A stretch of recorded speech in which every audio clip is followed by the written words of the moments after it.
The Lord be with you. And with your spirit. A reading from the Holy Gospel according to Luke. Glory to you, O Lord.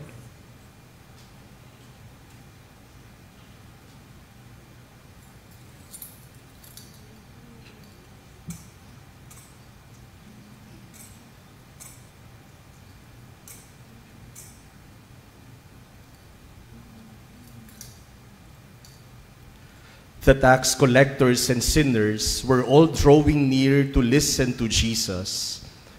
But the Pharisees and scribes began to complain, saying, "This man welcomes sinners and eats with them." So to them Jesus addressed this parable. A man had 2 sons, and the younger son said to his father, "Father, give me the share of your estate that should come to me." So the father divided the property between them. After a few days, the younger son collected all his belongings and set off to a distant country, where he squandered his inheritance on a life of dissipation. When he had freely spent everything, a severe famine struck that country, and he found himself in dire need. So he hired himself out to one of the local citizens, who sent him to his farm to tend the swine. And he longed to eat his fill of the pods on which the swine fed, but nobody gave him any. Coming to his senses, he thought, "How many of my father's hired workers have more than enough food to eat? But here am I, dying from hunger. I shall get up and go to my father, and I shall say to him, 'Father, I have sinned against heaven and against you. I no longer deserve to be called your son. Treat me as you would treat one of your hired workers.' So he got up and went back to his father. While he was still a long way off, his father caught sight of him and was filled with compassion. He ran to his son, embraced him, and kissed him. His son said to him, 'Father, I have sinned against heaven and against you. I no longer deserve to be called your son.' But his father ordered his servants, 'Quickly, bring the finest robe and put it on him. Put a ring on his finger and sandals on his feet. Take the fattened calf and slaughter it. Then let us celebrate with a feast, because this son of mine was dead and has come to life again. He was lost and has been found." Then the celebration began. Now the older son had been out in the field, and on his way back, as he neared the house, he heard the sound of music and dancing. He called one of the servants and asked what this might mean. The servant said to him, "Your brother has returned, and your father has slaughtered the fattened calf, because he has him back safe and sound." He became angry, and when he refused to enter the house, his father came out and pleaded with him. He said to his father, "Look, all these years I served you, and not once did I disobey your orders. Yet you never gave me even a young goat to feast on with my friends. But when your son returns, who swallowed up your property with prostitutes, for him you slaughtered the fattened calf." He said to him, "My son, you are here with me always. Everything I have is yours. But now we must celebrate and rejoice, because your brother was dead and has come to life again. He was lost and has been found."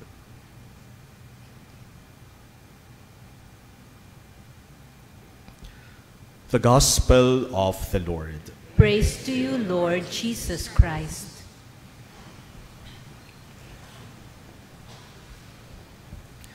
My dear brothers and sisters, the focus of the parable of Jesus in today's gospel is not really the wayward and rebellious younger son, not the indifferent and unsympathetic older son, but the forgiving, the merciful, and the loving Father who went out of his way to welcome and invite both his sons back home.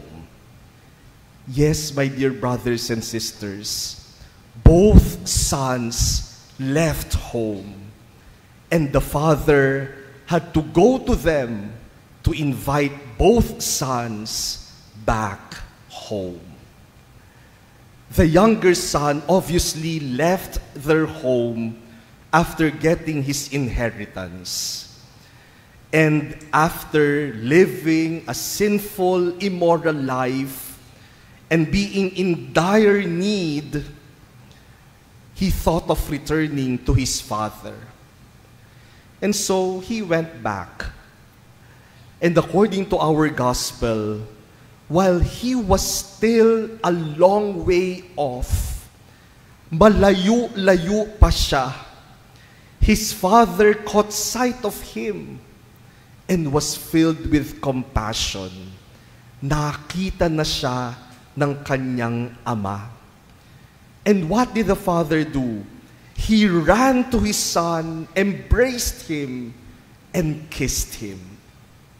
Nagtatakbo yung tatay para salubungin ang kanyang bumabalik na anak.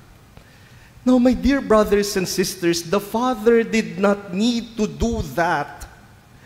Hindi niya kailangang gawin yun. Hindi niya kailangang magtatakbo para salubungin yung kanyang anak. He could have just stayed at home and waited for his son's arrival. Pwedeng-pwede niyang sabihin, bakit ko siya sasalubungin? Sino ba ang umalis? Bakit ko siya pupuntahan? Bakit ako tatakbo papunta sa kanya? Bakit ako magpapagod, magpapawis para salubungin siya? Sino ba ang umalis sa bahay nito? Siya ang umalis, siya ang lumapit. But the father did not simply wait at home.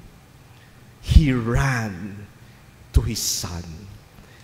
He went out of his way to welcome his returning younger son. And after that, the father called for a feast. As if welcoming the younger son was not yet enough, he even had the fattened calf slaughtered so that there could be a big feast in order to celebrate the return of his lost son. The father did not need to do that. Kinuha na nga nitong anak na tong lahat ng kanyang kayamanan. Pinaghati na nga niya yung kanyang ari-arian dun sa kanyang dalawang anak. Wala na yung tatay. Pwedeng-pwede namang sabihin ng tatay, o sige, di bumalik siya, okay na yan. At least nakabalik siya. But the father feasted in order to rejoice because his son is back. The father went out of his way to show his lavish love and excessive joy at the return of his wayward son. And then the elder son, after hearing what is happening at home, refused to come home. What did the father do? He again went out of the house to appeal to his older son to invite him to come home. Now again, the father did not need to do that. Nung siguro sinabi sa kanyang, ay ayaw pumasok nung panganay mo, nagtatampo. Bakit daw pinagpiesta mo pa yung bunso mong anak na nagkasala sa'yo. Pwedeng-pwede namang sabihin ng tatay, kung ayaw niyang pumasok, kung ayaw niyang umuwi, bahala siya. Ako pa ba makikiusap sa kanya? Ako pa ba ang magmamakaawa para umuwi siya?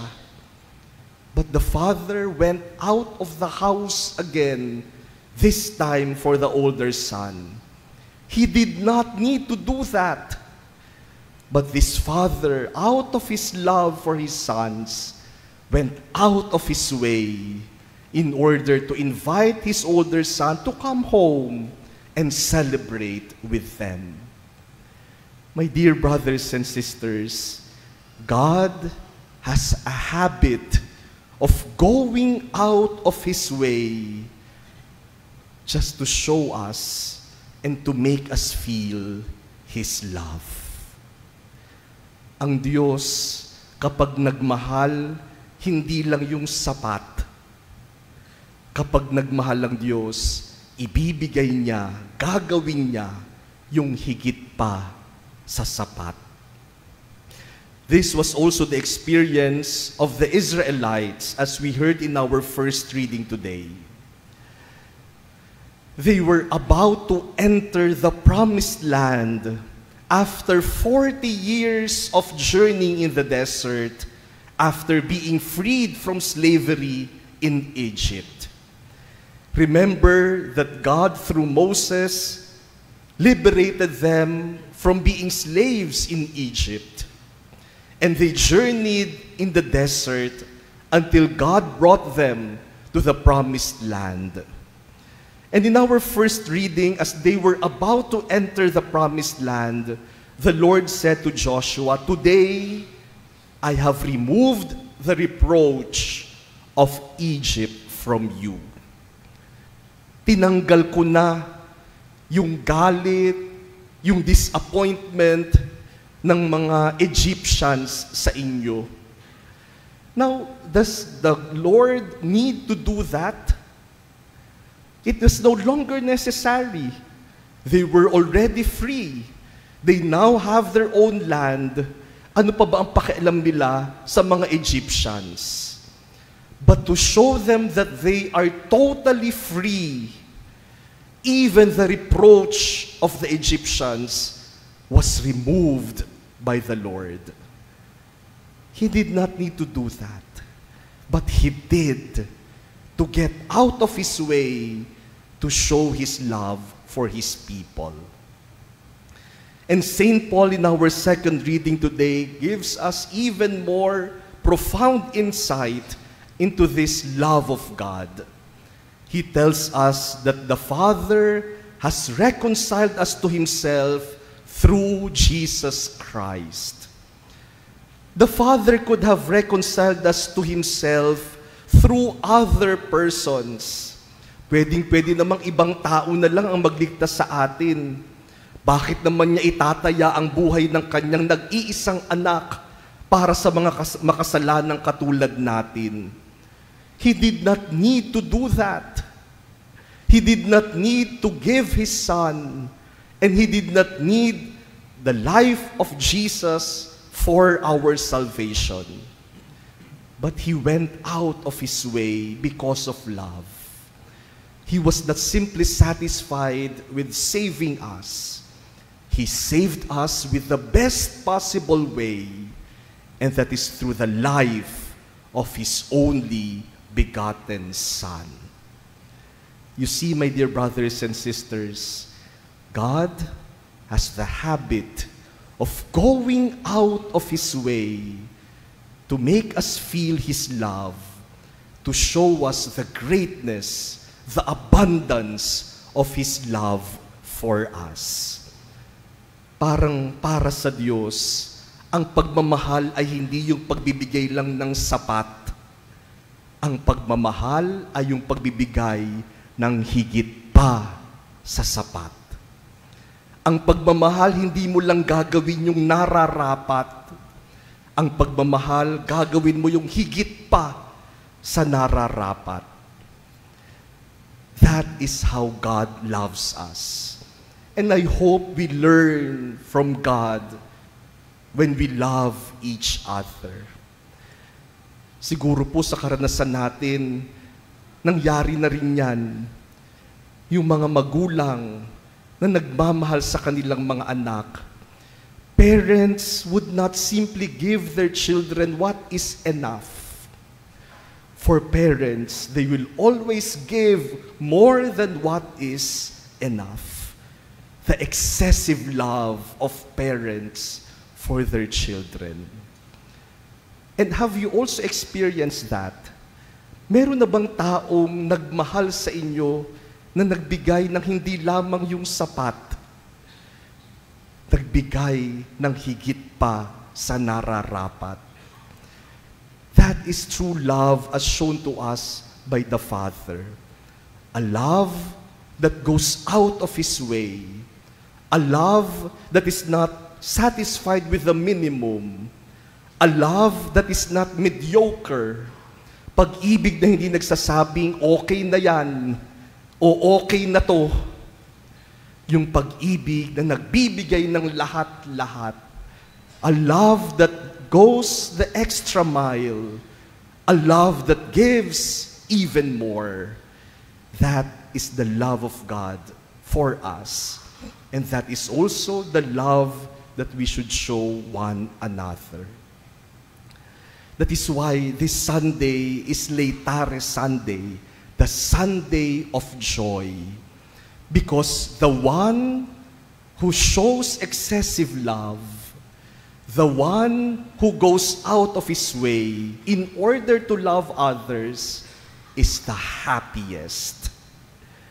Kung titingnan po natin yung kwento ni Jesus, sino ba ang pinakamasaya sa kwento? Yung bang pinatawad na bunsong anak? Hindi. Sino ang pinakamasaya? Yung tatay na nagpatawad.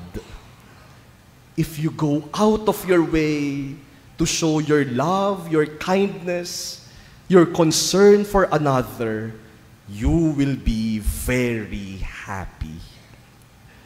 The giver of love is the happiest, more than the recipient of love. Ito pong mga nakalipas na linggo ng Kwaresma, the Sundays of Lent, we have been taking up a second collection for Alay Kapwa. And we are very thankful to all of you for your generosity in giving to the Alay Kapwa second collection. I have been telling you that the Alay Kapwa second collection is not just a fundraising program. It is really a catechetical formation program. It should be the fruit of our sacrifices and our penances. Because Lent is not just about making ourselves suffer. Lent is about doing good. Our sacrifices should bear fruit of goodness for other people. At nakakatuwa po, nung isang linggo, nag-appeal sa atin ang mga madre, Mexican sisters, na nagsasalita ng Tagalog. Akala natin Pilipina, pero Mexicana pala. Pero ang galing managalog, mas magaling pa sa atin. And you were very generous. We collected more than 200,000 last Sunday for the apostolate of the sisters. Kapag ako po yung nakikiusap, 100,000 lang. Pag madre yung nakiusap, nadodoble. Kaya sabi ko doon sa mga madre, baka pwedeng linggo-linggo kayo na ang makiusap. Mas maganda yata ang appeal ninyo sa mga nagsisimba kaysa sa pari.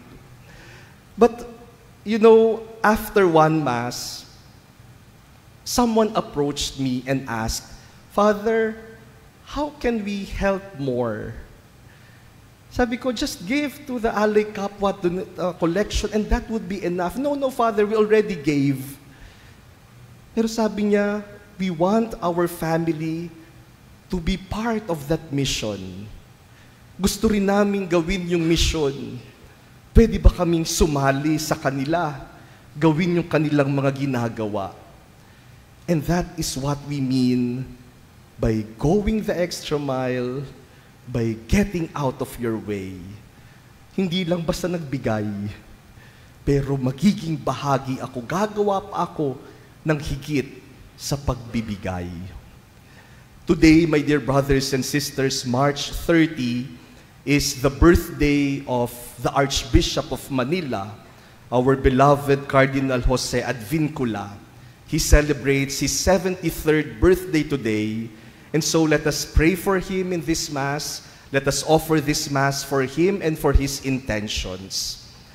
And you know, as one of his closest collaborators, I have always experienced from him the excessive love of a father.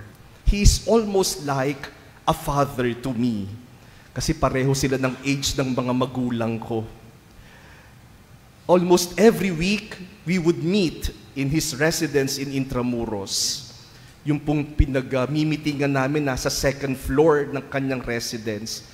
Magre-report ako sa kanya ng mga nangyayari, tatanungin ko siya ng mga dapat niyang desisyonan. And every time we would end our meeting, one-on-one meeting naming dalawa, every time we would end the meeting, he would always tell me, "Thank you, Reggie, ha?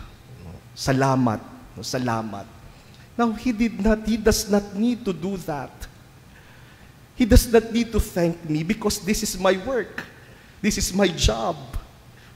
But even then, he goes out of his way to say, "Thank you." And as if that is not enough, after our meeting, after saying thank you to me, he would accompany me down.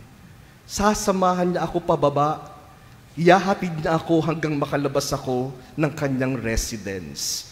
Now, he does not need to do that. He's the Archbishop of Manila. Hindi siya dapat naghahatid ng isang paring bumisita o nakipag-meeting, but he does. He goes out of his way to show his gratitude, his concern, and his love for me and for his priests and for his people. My dear brothers and sisters, this Sunday let us be full of joy because God fills us with his love, a love that always goes out of his way for the beloved. If we only give what is enough, what is necessary, what the other deserves, that is justice. But if we are willing to give more than enough, more than what is necessary, more than what the other deserves, then that is love.